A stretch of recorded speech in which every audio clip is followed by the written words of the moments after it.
Well, out with the old and in with the new. Hi everyone, it's the 4-Gun Guy. And we're going to go on a big journey this time in this video. The journey is the move from a Vudoo V22 to a CZ457. Now, there's a lot of reasons why I'm making this switch, and we'll go over those as we go through the video. But what I wanted to cover is, number one, why I'm moving. Number two, what's going to be involved in that move, because by the time I'm done with this CZ, it's going to look exactly like this Vudoo. So the same chassis, of course I'm keeping the scope, the mount and all that, but a 30 MOA rail, a different chassis as I just said, some modifications to the bolt, maybe a new trigger. We're going to see about all that stuff. But I want to take you on that journey with me. So I've already ordered some of the accessories and upgrades to the rifle. And as we get those in place, we're going to watch it transform from this CZ457 AT1 model to a match grade 22 long rifle. So if you're ready to go, let's get to it.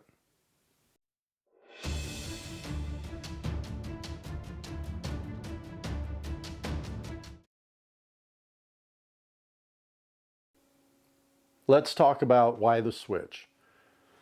The very short version is I continued to have feeding issues with the Vudoo, and I just got tired of trying to figure them out. Now, I'm going to pause here and say those feeding issues are not just with Vudoos. They are with those 22s that run the 700 short action chassis kind of footprint, if you will.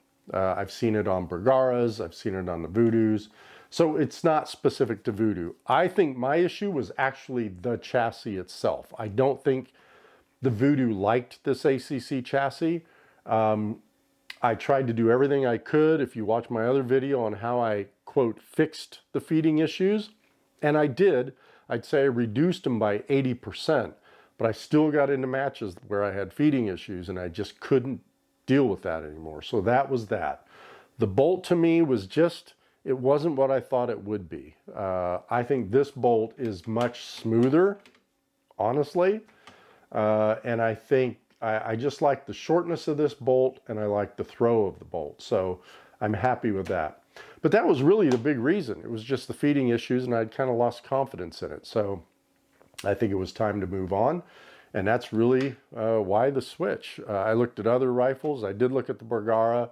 I looked at Anschutz. I looked at, I don't know what else I looked at. But in the end, I just talked to some buddies who had CZs. And that's why I made my decision. So there you go. All right, well, let's talk about some of the upgrades I made. And actually, I'm going to turn this thing around. It does have a safety flag in there, so there's no ammunition or anything. I've got my little cheat sheet here because I wanted to start with some basic stuff. Number one, I changed out the bolt handle knob here. This was a round knob, and it was kind of, you know, a pain in the butt to cycle with that. So I just got one of these, and I'll put all this up here where I got it. So this was the new knob. I did get the Area 419 30 MOA rail for the scope. This does not come with a built-in rail, so you're going to have to get a rail for it. I like the 419 because you can actually uncouple it from the action without having to take the scope off. Watch some of these other rails, guys, because in some of these other rails, you're screwing the rail down onto the action from the top. Well, that means that if you need to do anything with this 30 MOA rail, take it off for any reason, you have to take your scope off the rail, then undo the rail, then take that off. It's not a big deal, but the fact of the matter is I made some changes while I was out at the range the other day, and I actually took this whole 419 rail off with the scope, and when I put it back on, I was still zeroed. So nothing had shifted because of me taking that off of there. So that's the Area 419. Be aware that you may have to make some modifications to this thing if you put the straight taper barrel on like I have. This barrel was actually off my Vudoo. So the gunsmith that I use, his name's Larry Deese, and Larry is just making some beautiful barrels for us. And this thing is unbelievable. So basically what he was able to do was to take this off the Vudoo and rework it so it would fit onto this CZ457 Action. Why is that awesome? I don't have to break this barrel in. I already had the rounds down it from Vudoo, from my Vudoo Action. And as we're going to see when we get to the range, because I've already done the range, this thing shoots pretty darn good. And that's going to open up a whole nother topic with me, and that is what actually makes these rifles accurate. So that's going to be a whole nother video I want to do, but I want to do it the right way. So with that said, I've got this beautiful straight taper. This is a Bartline barrel, I believe, that Larry did for me. Shoots great. I'm not going to run a tuner on this. I'm not going to run a muzzle device or anything on here.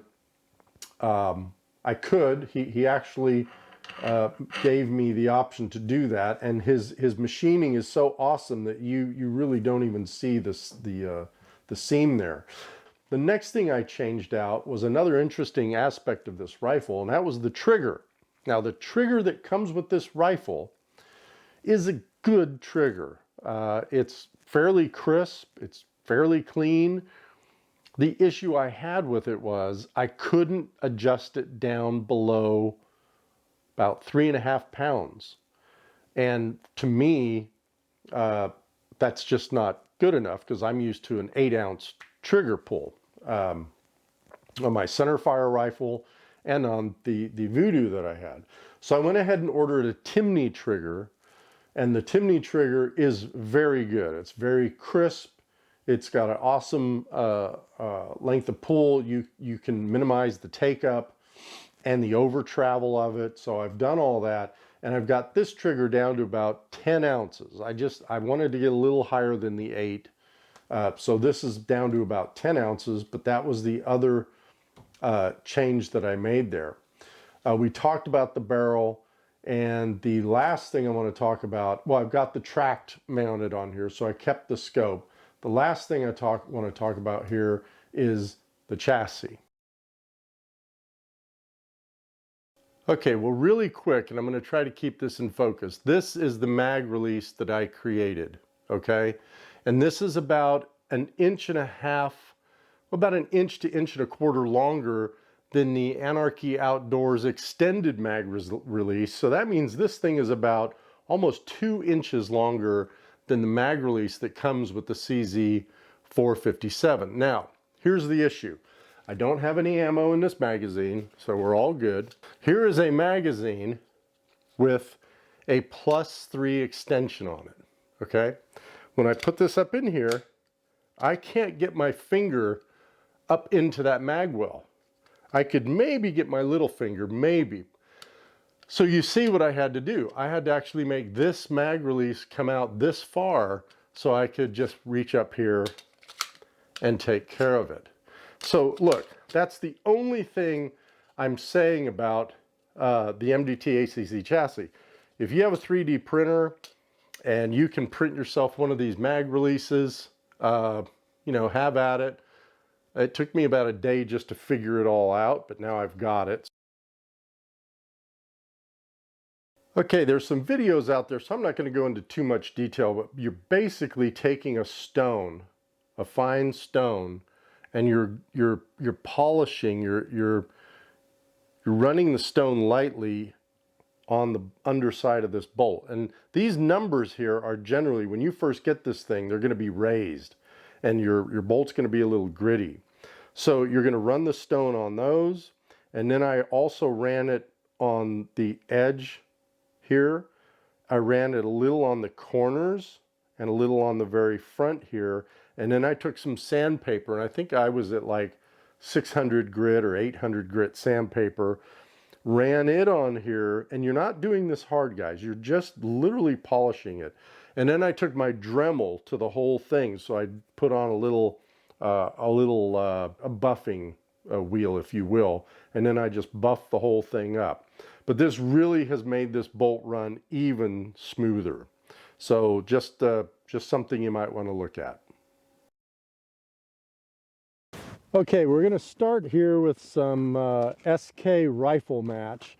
This is what I use for my practice ammo, and then I use Center X for my match.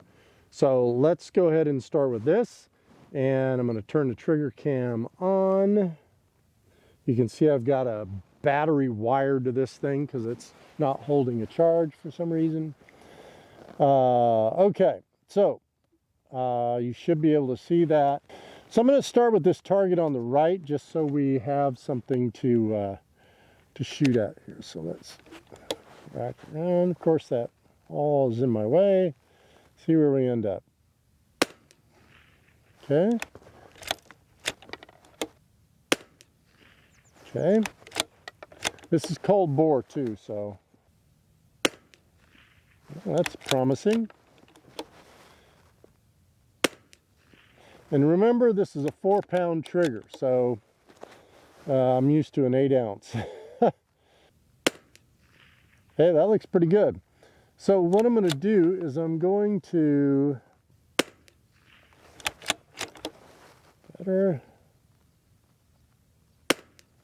better, do one more here. Get in there. Elevation is good. Yeah, I don't know if I have any left here. Let's see. There you go. All right, so elevation was good there. And let me reach up here with my pinky and take that out. All right, wasn't bad. Elevation was good. Let me make these adjustments on the scope, and then we'll start sending some other rounds downrange, see if we can get out to 100 yards. Okay, I changed the camera angle a little bit because what I want to test now is the cycling. So I'm going to turn the trigger cam on, and I'm going to get down on the rifle, and I'm going to build my position. And now we're going to go to this top square, and we're just going to go.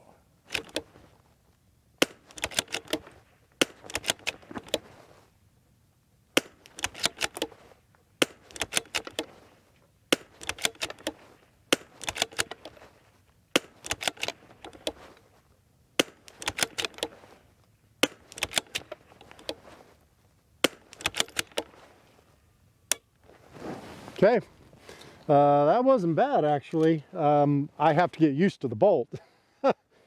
It seems like it's a shorter throw than the Vudoo, which I have to be honest, I really like it. This thing is this is only going to get smoother the more I use it. And as you can see, even with a 4-pound trigger here, that's not a bad little group at 50 yards. So let's now put, and this is still with the SK match. There's not a lot of difference, guys, between the Center X and the SK. The SK to me kind of degrades, or degrades, I should say, out past 200 yards, where the Center X stays a little tighter.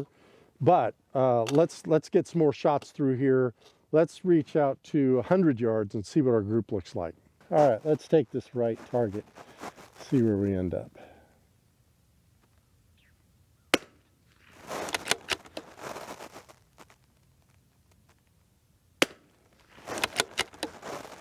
This is the SK match.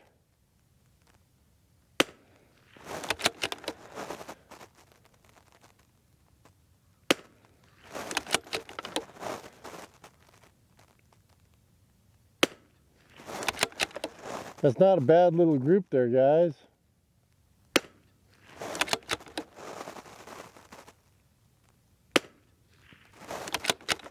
I've been flipping the trigger there a little bit. Covering up that center dot.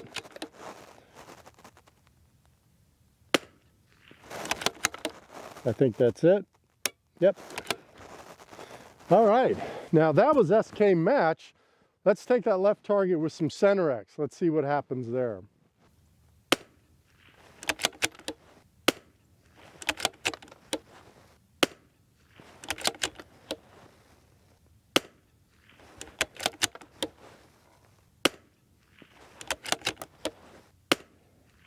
Wow. Guys, that's putting it through the same hole.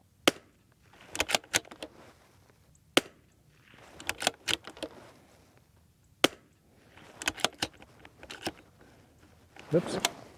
Oh, look what we had. Now here's what happened. It didn't eject this round. It didn't, and it was the last round, which is interesting, but it didn't eject that round. So I'm going to see if I'm going to have any more of that as we go along here. Overall, I mean, that group on that thing, holy Moses, look at that. Both those groups are very good, but you can see that center X is a bit tighter. Let's see, where are we? There we are, 224. Let's put this in. There we go. And let's see what we got. A little wind blowing. I'm going to hold a little left. Impact. Impact.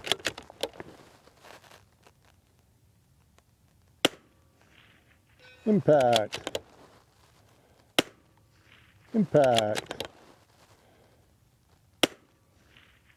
Impact. That's a pretty big target. So there's 5 shots there. Let's see what else I can shoot.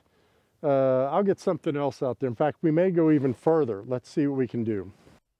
All right. Well, guys, I apologize, but at 286 yards that day, things weren't working out too well.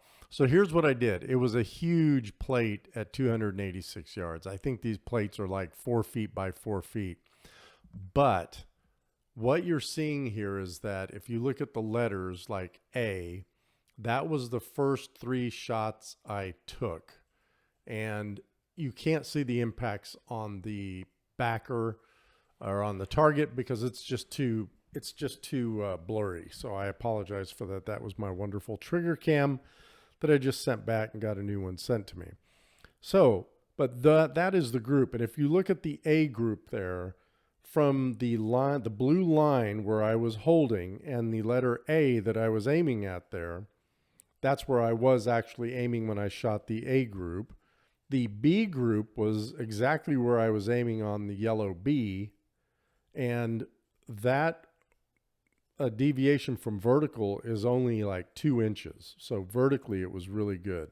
Same with the C shot. The C shot, I was shooting at that blue line of C, right where the C is, and my impact was about 2 inches down to the left of the point of aim. So all in all, you know, really happy with those groups. And again, I didn't realize it, but I was shooting SK match at the 224 and the 286 here. So I was not shooting my center X. So for SK match, these are pretty good results in my opinion. So let's get to the car now and see how this thing shoots from a barricaded position with a bag. Okay, the last thing we're going to check here is without a barricade stop, I'm going to shoot the car here. Let's just do, I don't know, I might do 10 shots, but I'm going to put the mag in, and now I'm going to load this in, and I can see right here that this bag isn't touching the magazine. It's because of the barricade stop in the ACC. So let's see here. Let's go ahead and start the trigger cam. And I'll just do 5 different positions off of these things. So I'm back, I'm good. Let's just say the buzzer goes off, and I'm gonna get down, and now I am on target, and I should really zoom out a little bit because I had this on zoom from the last one, and I didn't adjust my parallax, but if I was in a match doing that, I'd be kind of screwed. Impact. So I come down here. Let's go to the next target here. Impact. Impact. Heck, I may just leave this 4-pound trigger.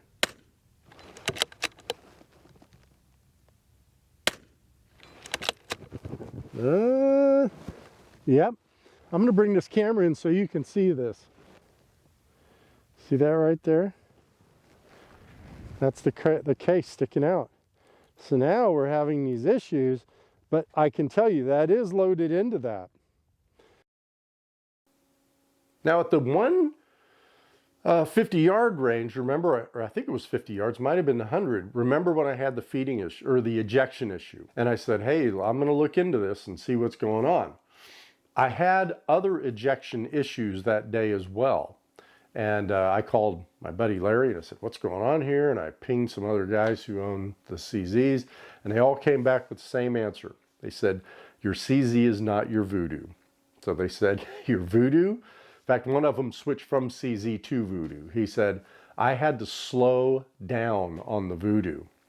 The CZ is what Larry called a manual extraction, which means it's all you. So in the Vudoo, you've got the kind of extractor spring that's in there that's helping with the extraction and all that stuff. Not so in this. So this is all up to you. And what I found was, after I learned to run the bolt, I didn't have one ejection issue that entire day. And I sent probably 200 rounds downrange. So I think it's just me getting used to the bolt. So I wanted to put this section in here just to tell you that if you are thinking of going to a CZ and you're coming from something like a Vudoo, you're going to have to get used to this bolt. And it's not you have to get used to it. You're going to get used to it. I like this bolt much better, as I just said, than the Vudoo, but you have to actually work this bolt.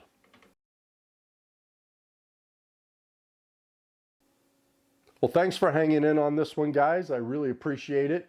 Let's kind of recap what we did. We went over all the upgrades that I made to the CZ out of the box. We went out to the range, had some range times. I talked about a little bit about the chassis and some things to look at if you're going to use this chassis. Talked about some feeding or ejection issues. I'm so used to saying feeding issues with the Vudoo. So this was ejection issues, and how actually they went away when I learned how to work the bolt. What else? The accuracy was great. And yeah, overall, I am just ecstatic with this rifle now. I think I've got my confidence back in it. Practicing the other day was a joy, and I can't wait to shoot my first match. Well, hey, I've got a lot of other things coming up.